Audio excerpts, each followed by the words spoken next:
Bienvenidos oyentes apasionados por la ciencia y la naturaleza a un nuevo episodio de Fuerza Potros. Una producción de la Facultad de Zootecnia y Ecología de la Universidad Autónoma de Chihuahua. Hoy nos sumergimos en el emocionante mundo de la zootecnia y la ecología, dos campos que nos conectan directamente con nuestro entorno y sus habitantes. ¿Listos para explorar descubrimientos científicos y consejos prácticos? Prepárense para un programa lleno de conocimiento y acción. ¡Iniciamos! ¡Fuerza Potros! Hola, ¿qué tal amigos de Radio Universidad? Este es su programa Fuerza Potros, el programa de la Facultad de Zootecnia y Ecología. Yo soy Andrés Martínez y como siempre es un placer estar aquí con ustedes. Y el día de hoy mando saludos a Parral, Cuauhtémoc de Lizas, también a la gente que nos ve en YouTube, la gente que nos sigue por Instagram, Spotify, Facebook. Muchas gracias a todos ustedes. Y el día de hoy tenemos un programa de lujo con un invitado muy especial, toda una institución en la Facultad de Zootecnia y Ecología, doctor Felipe Rodríguez. Buenos días. ¿Cómo está, doctor? Buenos días, Andrés. Buenos días a tu auditorio. ¿no? Sí, decía yo, una institución tanto académica como de investigación, porque tiene una trayectoria tremenda el doctor Felipe Rodríguez. Búsquelo en todas las revistas que publican cosas que tienen que ver con la zootecnia. Doctor, platicábamos fuera de micrófonos de su formación. ¿Qué estudió en licenciatura?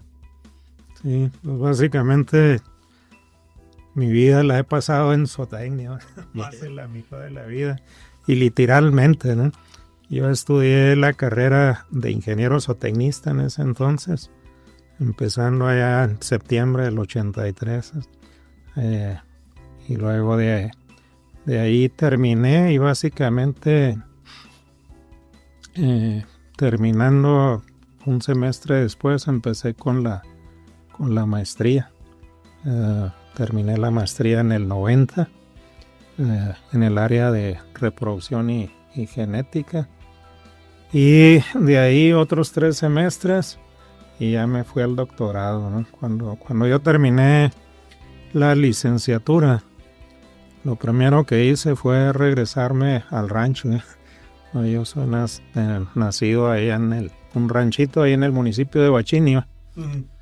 Y mi idea en ese entonces era que a eso me iba a dedicar y de eso iba a vivir, ¿no? Es que la carrera es natural a eso, ¿no? O sea, que la gente de rancho vaya, se profesionalice y regrese y aplique las técnicas, ¿no? Sí, pero a veces, y creo que pasa, ¿no? Todavía con muchos de los estudiantes, cuando uno les pregunta, bueno, pues cuáles son sus planes, ¿no? ¿Por qué estudiar zootecnia? Y ellos traen esa misma visión, ¿no? Y a veces, pues yo siento que es un tanto, pues, no sé si decir inocente o ingenuo, ¿no? La falta de madurez, ¿no? Pero la verdad es que la carrera tiene mucho que ofrecer, ¿no? Y si uno tuviera la visión desde un principio, toda la capacidad de desarrollo que puedes tener, creo que la aprovecharía uno más, ¿no? En ese entonces cuando yo regreso y empiezo a trabajar ahí con mi papá y a tratar de hacer cosas, pues muy pronto te das cuenta que lo que puedes desarrollar ahí es muy limitado, ¿no? Entonces yo tuve la fortuna de que en ese entonces nosotros nos habíamos involucrado, y hablo de nosotros porque tuve un compañero también de allá de la región, que también nosotros por iniciativa propia, ¿no? y por invitación también de maestros, nos involucramos en TCH desde hacer tesis de licenciatura, y básicamente meternos nosotros desde ir planeando las actividades y básicamente preparando desde instalaciones, desde lo que son raciones y todo eso, ¿no? Para hacer un trabajo de tesis.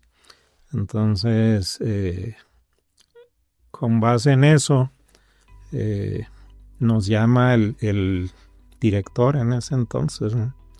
Y nos dice, ¿saben qué? Pues nosotros tenemos un programa de formación de profesores y básicamente pues lo hemos venido trabajando desde siempre. Y nos gustaría pues que ustedes se involucraran, ¿verdad? Pero no a hacer la maestría y ya, ¿no? O sea, lo que queremos es que hagan la maestría, pero ya pensando en un doctorado, ¿no? O sea, de manera pues casi continua.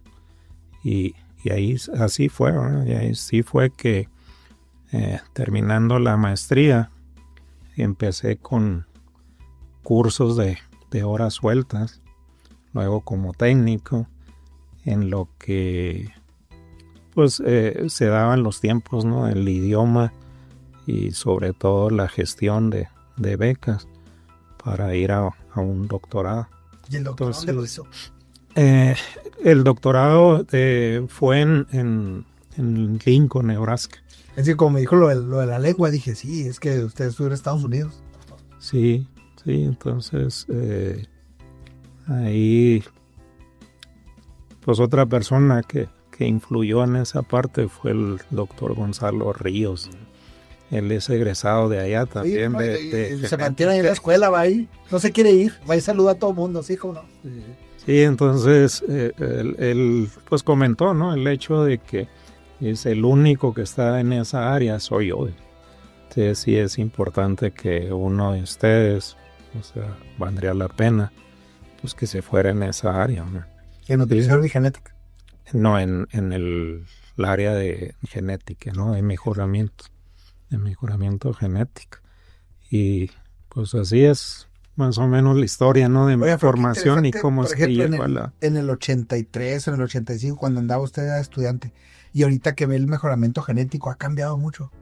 Sí, definitivamente. Yo, pues mi primera incursión, ¿no? En lo que eran cosas de genética, básicamente eran pruebas de comportamiento que hacía la asociación Brangus, que en ese entonces, cuando yo era estudiante, fue que básicamente se organizaron los creadores de Brangus, establecieron la asociación con oficinas y básicamente con toda la mano, ¿no? O sea, gente con visión y establecieron las pruebas de comportamiento acá en el rancho experimental La Campana. Y básicamente en la maestría ahí con el doctor Alejandro Ramírez pues siempre estuvimos involucrados en eso, ¿no? Entonces pues básicamente ya lo que es la evaluación genética, ¿no? Ya a un nivel de mayor precisión como para establecer programas de mejoramiento genético pues más consolidados, ¿no? A nivel nacional, en este caso como asociación, ¿no? Pues es básicamente a través de lo que le llaman desde en ese entonces, ¿no? Las mentadas EPDs en inglés, ¿no? Expected Progeny Difference, ¿no? Y básicamente pues mi idea iba así muy clara, ¿no? Iba con una persona muy reconocida a nivel internacional y un gran académico, ¿no? Que a veces le toca a uno la suerte poder toparse con ese tipo de gente y sobre todo ahí cerca de un centro de investigación, pues de lo más reconocido a nivel internacional, que es el Centro de Investigación de la Carne, ¿no? El Meat Animal Research Center, ¿no? MARC le llaman, del USDA, pues ahí cerquita de la universidad, ¿no? Entonces, y mi asesor, pues metido básicamente de lleno, él hizo su carrera académica primero en la Universidad de Cornell, y ya cuando se retira de allá, él era originario de Nebraska, lo jala el USDA a ese centro, pero con establecimiento ahí en la universidad. siempre lo han manejado así, ¿verdad? Hay otra persona, otro doctor también muy reconocido, el doctor Dickerson, Gordon Dickerson, que es no directamente con él, ¿verdad? Pero con el grupo donde estuvo el doctor Ríos también. Uh-huh. Sí, otra corriente, ¿verdad? Pero más o menos al mismo nivel. Eran las gentes, los líderes, ¿no? En esas áreas. Entonces, pues sí, me tocó esa parte y poder tener como parte de mi comité a otros líderes también a ese nivel. Y ya regresando, pues lo que traté de hacer es cómo tratar de bajar eso, ¿no? Uh-huh. a lo que es el sector. Allá también me tocó conocer a un compañero que hizo desde su maestría y cuando yo llegué ya estaba terminando el doctorado. Entonces él le tocó la suerte que la maestría la hizo con el doctor Dickerson y su doctorado con el doctor Van Blecker, ¿verdad? Que fue también mi asesor. Entonces él abarcó esas dos partes y desde allá pues hicimos muy buen clic, ¿no? Y nos conocíamos, convivíamos bastante. Él se regresa y él estaba en Chapingo. Uh-huh. Cuando regresa, lo invita pues otro conocido de él a integrarse a lo que es la Dirección General de Ganadería de la Secretaría a nivel federal. Y pues su tarea fue básicamente tratar de implementar ese tipo de programas, ¿no? Que se tienen a nivel mundial para el mejoramiento genético en la producción animal. Implementarlo aquí, ¿no? Entonces ya cuando regreso pues me invita también a participar, ¿no? En ese entonces se integró lo que era el Programa Nacional de los Recursos Genéticos Pecuarios, con otra persona, el doctor Azafao Tiboldi, ¿no? Él ya falleció, era de origen africano, pero se vino a estudiar acá en Estados Unidos. Él estuvo en Oregon, ¿no? Una persona pues con mucha visión y también con mucha capacidad de gestión. Las universidades de Estados Unidos tienen ese como que jalan a gente muy talentosa, ¿no? Y luego muchos, pues aquí en México ocurre la fuga de cerebro, ¿no? Sí. Pero qué importante que esas tecnologías que se aprenden se regresen a nuestro país, a nuestras comunidades, ¿no? Entonces ese tipo de personas como él, yo conocí también algunos, de que venían con una capacidad, con las ganas de aprender, con un hambre de llevarse el conocimiento, ¿no? Y muy talentosos. Sí, y luego también pues la capacidad de estar en lugares muy estratégicos, ¿no? Sí, claro. Él estuvo en el ICA, en Costa Rica, ¿no? Uh-huh. Y de ahí pues muy involucrado y muy metido con la FAO, bajando proyectos grandes, ¿no? Pero en ese entonces ya se había venido aquí a México. Había estado un tiempo en Chapingo, me parece. Luego volvió a Costa Rica y regresó a la Universidad de Tamaulipas. Pero con ellos, pues me tocó participar en ese tipo de cosas. Y nuevamente, ¿no? O sea, cuando uno termina, aunque sea un doctorado, pues ya a nivel de andar tratando de aterrizar algo, uh-huh, pues viene uno sí que muy verde, ¿no? Como se dice. Y pues esa gente se aprende mucho. Sabes que la academia es importante, la investigación es importante, la vinculación es todavía más importante, ¿no? Sí, ahorita que mencionabas en la parte de investigación, pues la verdad es que yo siempre he sentido que a nivel investigación es muy poco lo que realizaba, ¿no? Entonces, lo más relevante pues fue lo que pude hacer allá. Han salido otras cosas y creo que también pues de importancia, ¿no? Sobre todo de importancia aquí nacional, porque ha sido en vinculación lo que se ha estado haciendo y es mucho más bien investigación aplicada, ¿no? Es a lo que voy, es que esa formación, pues lo primero que hicimos fue tratar de implementar las evaluaciones genéticas. Antes de estructurar el Programa Nacional de los Recursos Genéticos Pecuarios, y fue a iniciativa de alguna manera del doctor Alejandro Ramírez, que también él siempre estuvo y sigue ahorita metido, ¿no? Directamente con el sector ganadero. Él siempre ha sido el coordinador técnico el coordinador del comité técnico, ¿no? De la asociación Brangus Mexicana. Entonces él sabes que pues ahorita estamos, en ese entonces le llamaban el programa de ganado mejor, ¿no? Que es el programa que se tiene para el apoyo de toros, ¿no? Ha sido la base para el avance que se ha tenido en términos de mejoramiento genético.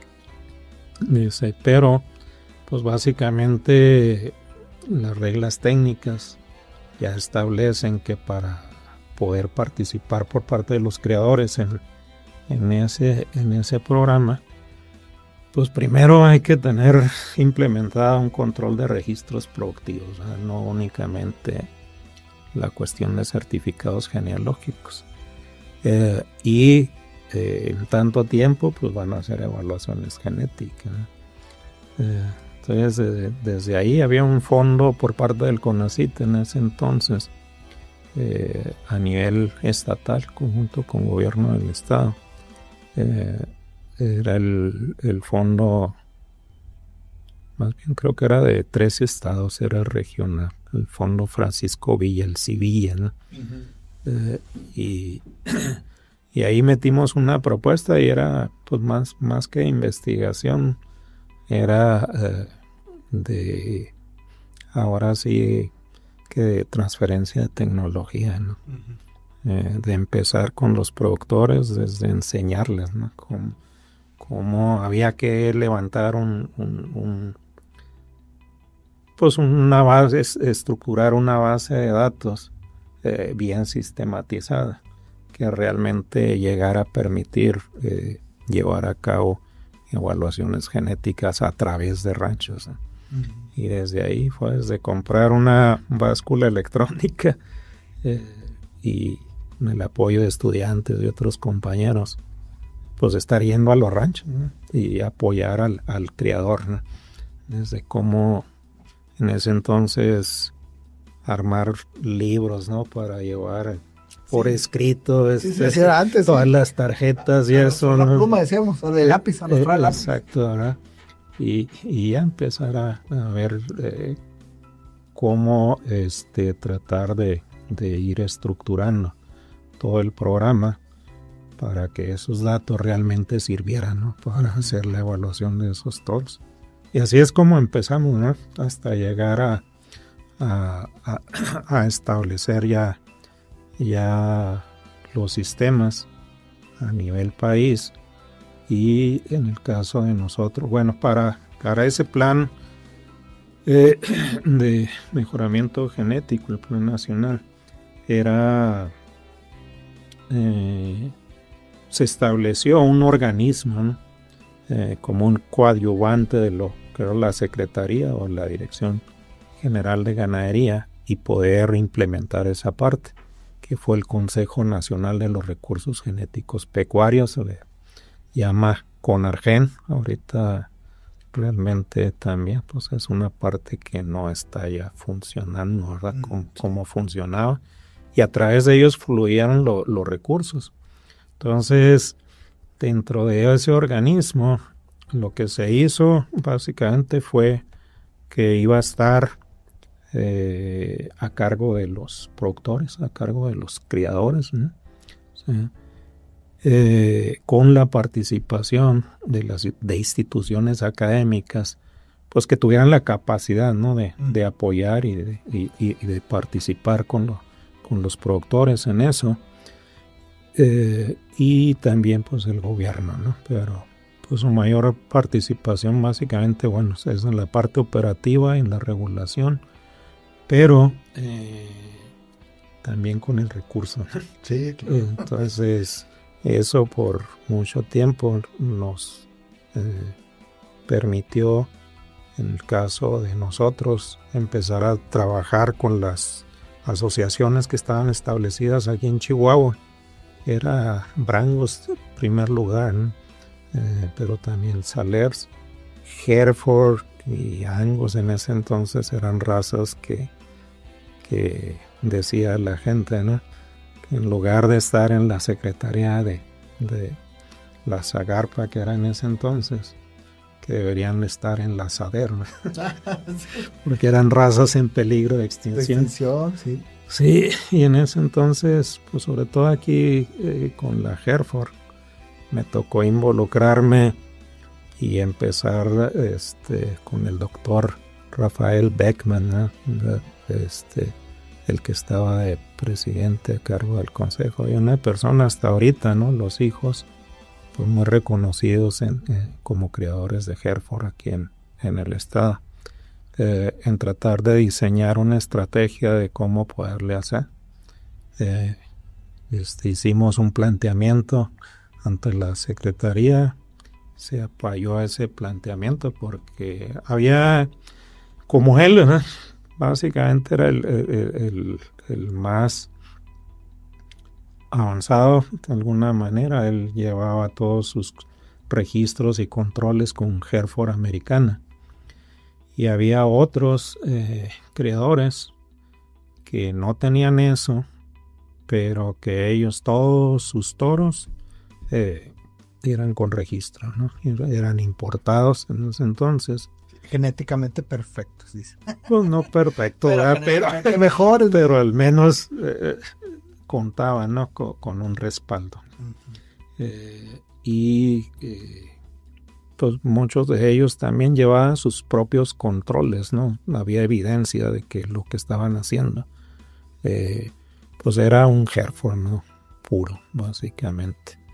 Y lo que hicimos fue que con esos creadores, en lugar de empezar de cero, ¿no? Que básicamente sería, metes un toro con ese respaldo genealógico y luego ya empiezas con una vaca que no tiene esa información, y lo primero es que es una media sangre, le llamas, ¿no? Uh-huh. Y ahí va subiendo. Y aquí lo primero que aceptaban era básicamente serían una cuarta generación. A partir de ahí ya la vaca pudiera ser considerada así como pura, ¿no? Uh-huh. Aunque a veces lo manejan en porcentaje. Y la siguiente ya se podrían generar machos que se les expedía un certificado o se les expiden en algunos casos, ¿no? Y a partir de ahí ya puedes ir estructurando tu hato, uh-huh. Ya como agrupación, como una asociación.